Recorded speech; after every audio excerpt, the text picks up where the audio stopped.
semuanya, kembali lagi bersama saya Rani dalam acara podcast Kelompok 4. Hari ini kita akan ngobrol-ngobrol seru bersama banyak narasumber keren tentang bagaimana Kementerian Pekerjaan Umum dapat memperkuat diri menghadapi fenomena algoritma kebangsaan. Tema yang sedikit agak berat ya, tapi semoga seru dan kita bisa bahasnya bersama-sama. Jadi, di sini kita akan membahas tentang teknologi mampu mempengaruhi opini publik, transparansi proyek, dan tata kelola. Lalu, kita juga akan membahas tentang bagaimana kita menyikapi agar nilai kebangsaan tetap terjaga di tengah terus berkembangnya teknologi. Sebelum kita mulai podcast ini, yuk kita kenalan dulu dengan para narasumber kita. Yang pertama ada Mas Mariano, lalu ada Mas Ibnu, ada Kak Salma, ada Kak Santi, Kak Fania, dan Mas Januar.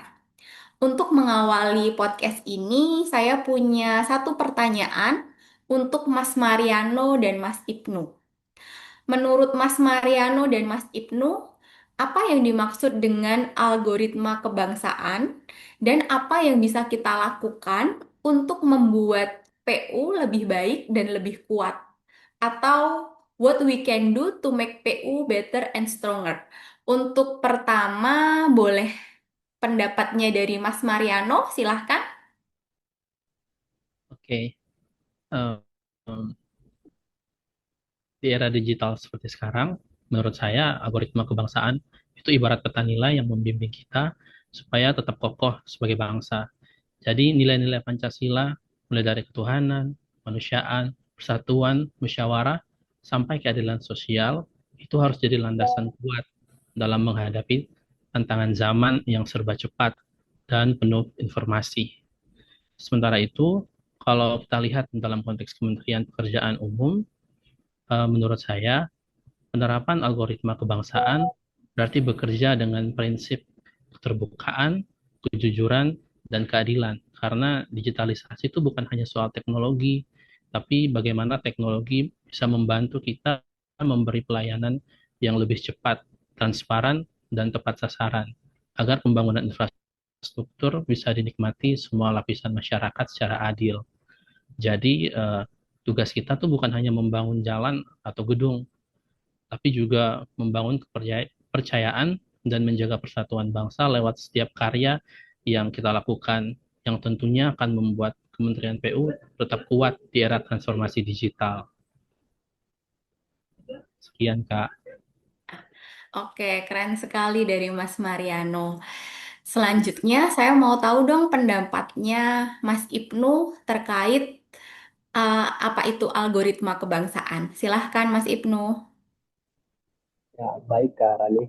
Terima kasih kesempatannya. Jadi seperti yang dijelaskan oleh Kak Ano tadi, algoritma kebangsaan pada dasarnya sih adalah fondasi nilai yang menjadi pedoman kita sebagai bangsa. Kalau diibaratkan, algoritma ini adalah kompas yang menuntun arah atau sistem operasi yang mengatur jalannya kehidupan berbangsa. Seperti itu. Kita tahu Indonesia kaya akan keberagaman, ada ragam suku, bahasa, dan budaya.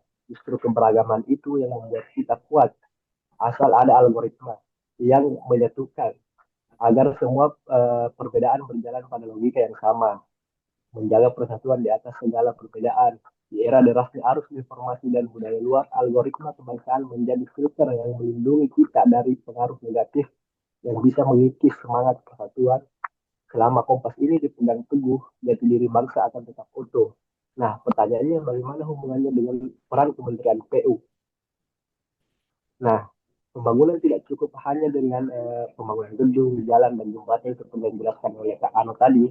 Jadi dari itu, pembangunan harus mewujudkan nilai keadilan, keberlanjutan, dan kesejahteraan masyarakat. Infrastruktur yang dibangun PU seharusnya menjadi perekat bangsa, mempersempit kesenjangan antar wilayah, dan memastikan pembangunan dirasakan merata. Kemudian selain itu, semangat masyarakat dan keterlibatan bersama yang ada dalam algoritma kebangsaan juga penting diterapkan. Artinya, pembangunan perlu melibatkan masyarakat, pemerintah daerah, dan semua pemangku kepentingan supaya hasilnya benar-benar sesuai dengan kebutuhan rakyat. Pada akhirnya, algoritma kebangsaan kita sebut sebagai ruh pembangunan. Algoritma ini memberikan arah agar pembangunan tidak berhenti di fisik semata, tapi juga mempersatukan, memanusiakan, dan menjaga identitas bangsa Indonesia. Tanpa algoritma, menurutku, pembangunan bisa kehilangan makna. Dengan algoritma, pembangunan menjadi wujud nyata persatuan dan pengabdian untuk rakyat. Seperti itu, Kak Rani. Oke, keren sekali ya pendapatnya dari Mas Mariano dan Mas Ibnu terkait algoritma kebangsaan. Jadi saya dapat sedikit mengutip bahwa algoritma kebangsaan itu tidak hanya untuk membangun gedung, jalan, tapi juga membangun semangat kita sama-sama untuk menjadi bangsa yang bersatu di antara keberagaman yang ada. Lalu selanjutnya saya ada pertanyaan. Untuk algoritma ini kira-kira tantangannya apa aja ya? Untuk Mas Januar dan Kak Salma, boleh dibantu pendapatnya terkait ini. Mungkin mulai dari Mas Januar terlebih dahulu, silahkan. Oke, terima kasih Kak Rani. Jadi kalau kita ngomongin algoritma yang sudah dijelaskan oleh teman-teman sebelumnya kan pasti ada tantangannya ya. Nah, menurut saya tuh yang paling menjadi tantangan atau menjadi isu yang paling serius itu ketika kita membahas soal hoax atau informasi yang salah seperti yang beredar di masyarakat.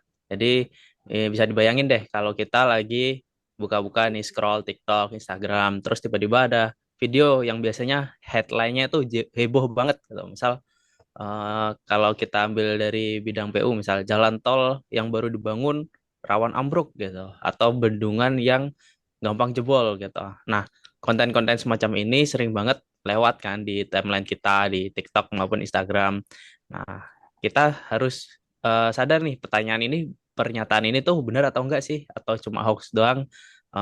Faktanya semua infrastruktur yang telah dibangun oleh Kementerian PU ini tidak sembarangan loh, pasti ada proses panjang mulai dari perencanaan, uji konstruksi sampai uji operasional seperti itu. Misalnya tol nih ketika sebelum dibuka diresmikan kan pasti ada uji layak fungsi, terus jembatan juga seperti itu, bahkan bendungan juga ada uji teknisnya, ada standar teknis yang harus dipenuhi. Nah, jadi dalam masalah hoax ini, kenapa sekali cepat menyebar? Nah, ini adalah peran dari algoritma tadi di media sosial.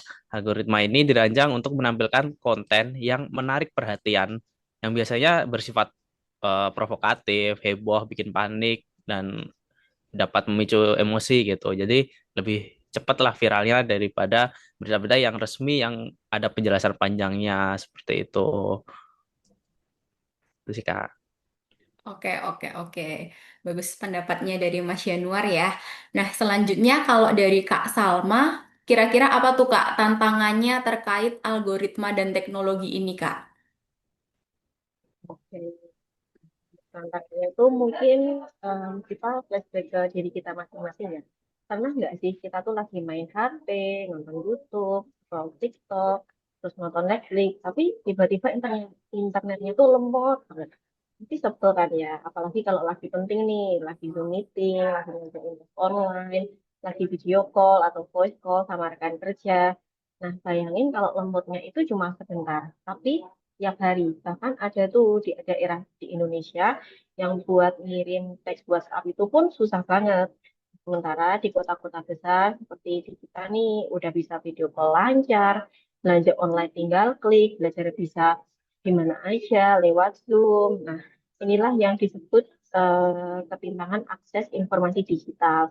Ada daerah yang bisa menikmati internet super cepat, bahkan udah bisa 5G kan sekarang, tapi ada juga yang masih berjuang buat dapat sinyal 3G. Nah, masalahnya perbedaannya ini tuh bukan soal hiburan aja ya, dampaknya tuh bisa serius banget.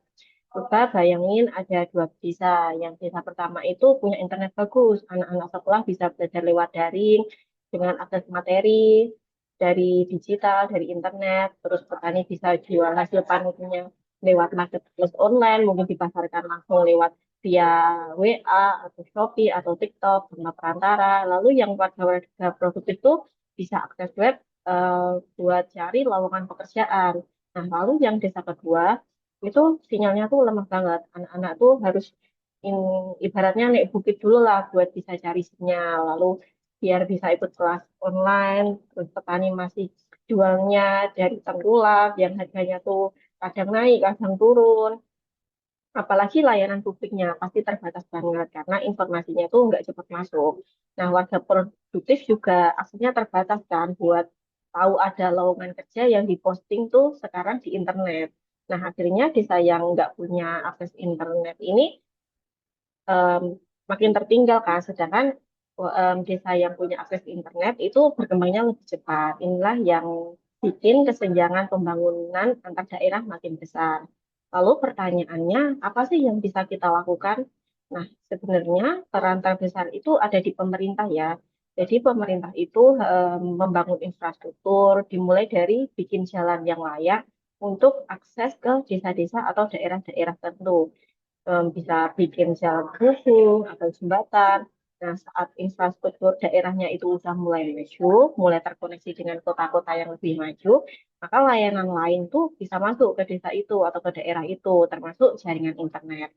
Tapi kita juga nggak bisa lepas tangan nih, cuma ngandelin pemerintah aja sama provider-provider buat masuk ke desa. Nah, kita tuh perlu dukungan pihak-pihak lain untuk memaksimalkan akses digital seperti komunitas, sekolah, bahkan kita nih sebagai individu ikut berperan dengan cara mengajarkan literasi digital ke teman-teman di daerah yang baru mulai terbiasa dengan internet.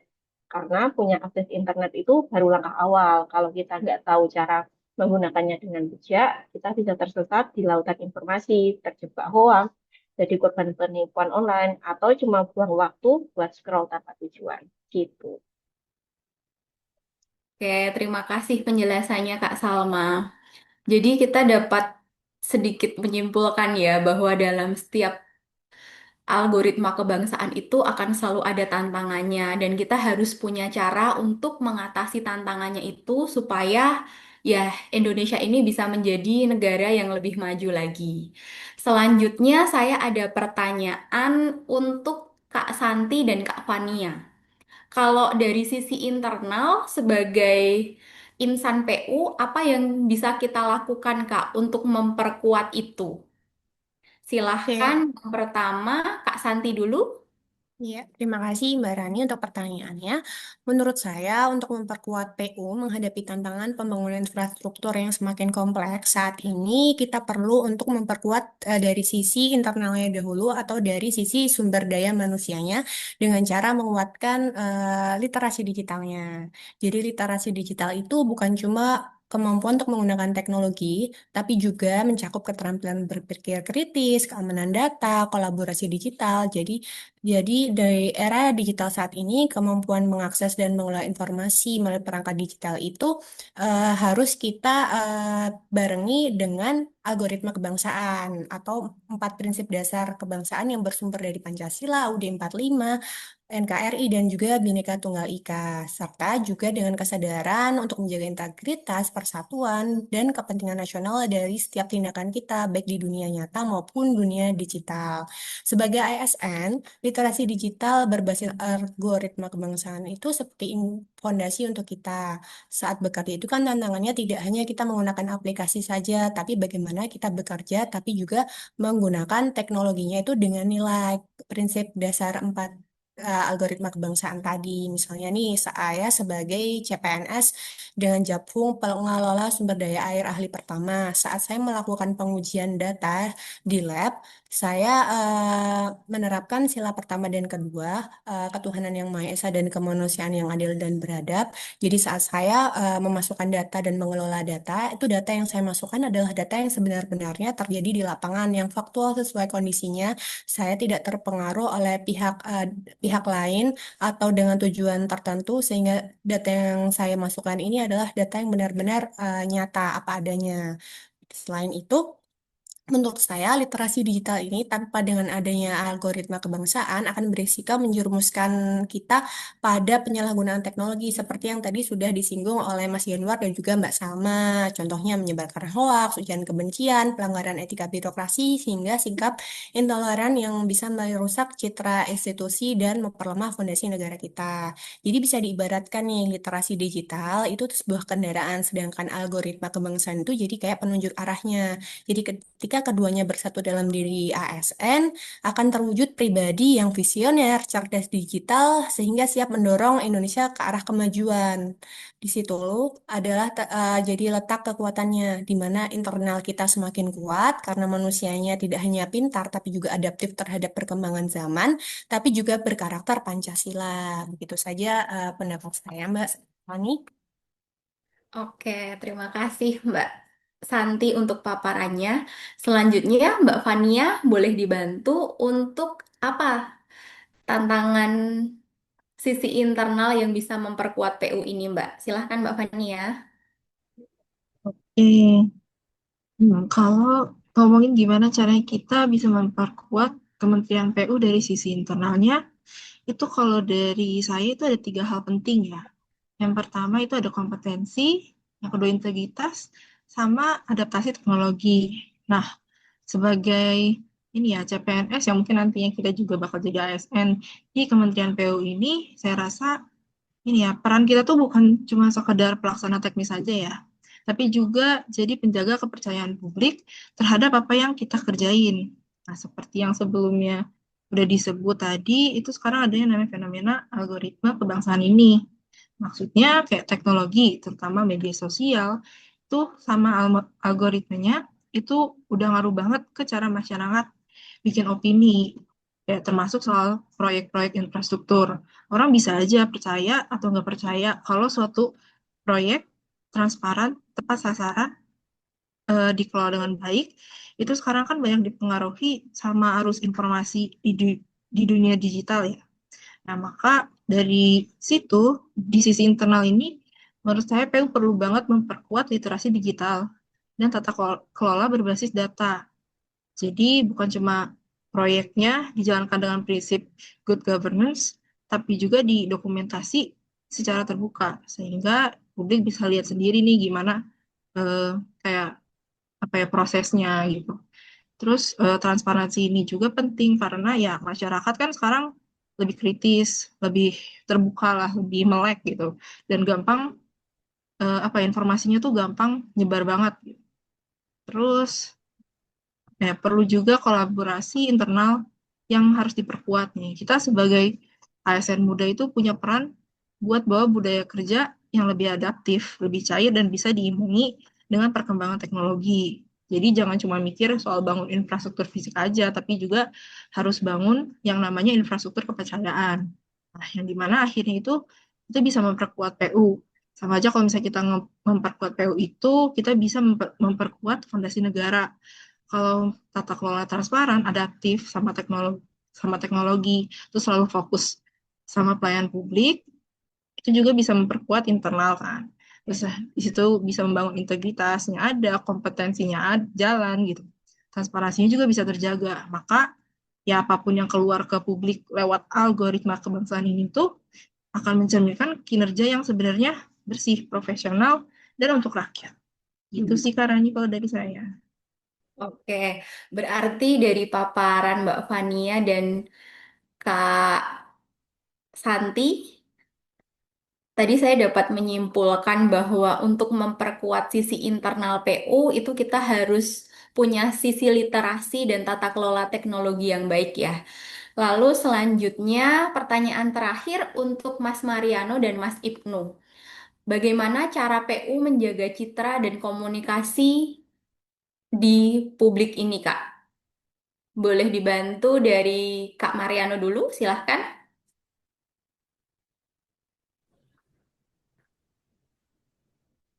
Oke, tadi pertanyaannya dari sisi eksternal ya.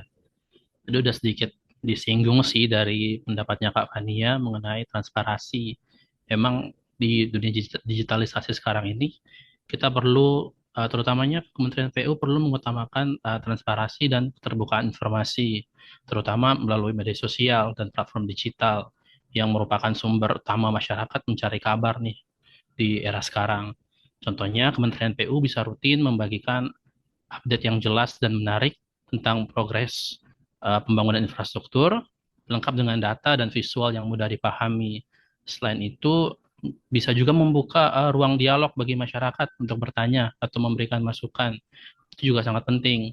Nah, menurut saya dengan langkah ini, masyarakat tuh tidak hanya mendapat informasi yang akurat dan langsung, tapi juga merasa dilibatkan dalam proses pembangunan. Hal ini juga bisa membantu melawan hoaks dan berita palsu yang bisa merusak citra dan kepercayaan publik. Jadi dengan komunikasi yang terbuka dan responsif, Kementerian PU itu bisa menjaga kepercayaan masyarakat sekaligus dapat memperkuat citra sebagai institusi yang transparan dan akuntabel. Begitu, Kak. Oke, terima kasih Mas Mariano untuk paparannya. Selanjutnya, kalau menurut Mas Ibnu bagaimana? Silahkan Mas Ibnu. Baik Kak Rani. Jadi kalau membahas tentang bagaimana menjaga citra atau komunikasi publik, saya tambahkan sedikit tadi yang dipaparkan oleh Kak Mariano. Jadi menurut saya salah satu itu adalah media sosial juga kita bisa kembangkan. Di era media sosial sekarang, medsos itu jadi sangat berpengaruh. Informasi bisa sangat cepat tersebar, bisa bisa cepat meluas. Tapi negatifnya misinformasi juga mudah muncul nih. Karena itu kampanye media sosial yang positif dan inklusif penting nih buat kita dorong. Kita lihat akun-akun medsos Kementerian PU sudah memberikan contoh yang baik nih. Selain menyampaikan informasi pembangunan, itu tentunya juga jadi sarana edukasi bagi masyarakat. Kita bisa tahu progres proyek di berbagai daerah dan melihat bagaimana pemerataan pembangunan dijalankan. Media sosial juga membuka ruang dialog dua arah, bukan hanya pemerintah ke masyarakat, tapi juga sebaliknya masyarakat bisa memberikan masukan, memberikan kritik, memberikan eh, apresiasi. Ini juga bisa menjadi transparansi pembangunan yang membuat lebih akuntabel, sekaligus memperkuat kepercayaan publik. Jadi kampanye media sosial yang positif dan inklusif menurutku adalah bentuk bela negara di era digital, menjaga ruang publik tetap sehat, memperkuat persatuan, dan memastikan pembangunan yang kita kerjakan itu berpihak kepada rakyat. Seperti itu Kak Rani. Terima kasih. Oke, terima kasih paparannya Mas Mariano dan Mas Ibnu. Tidak terasa ya, kita sudah di akhir diskusi ini. Diskusinya cukup seru dan ya agak berat. Dan dari diskusi ini saya dapat menyimpulkan bahwa untuk membangun Kementerian PU yang lebih baik dan lebih kuat, kita perlu menjadikan nilai Pancasila sebagai algoritma kebangsaan, terutama dalam dunia digital ini. Lalu PU juga harus kuat secara internal, baik itu sisi literasi maupun tata kelola teknologinya. Dan PU harus aktif juga secara eksternal dengan terus membangun komunikasi publik yang transparan dan positif. Akhir kata, terima kasih sudah mendengarkan episode kali ini. Terima kasih juga untuk seluruh narasumber yang sudah berbagi pengetahuan dan wawasan untuk kita semua. Semoga obrolan kita bisa menjadi penyemangat untuk terus membuat PU yang lebih baik dan lebih kuat lagi. Jangan lupa follow, share podcast ini sebanyak-banyaknya supaya semakin banyak yang terinspirasi. Terima kasih, sampai jumpa.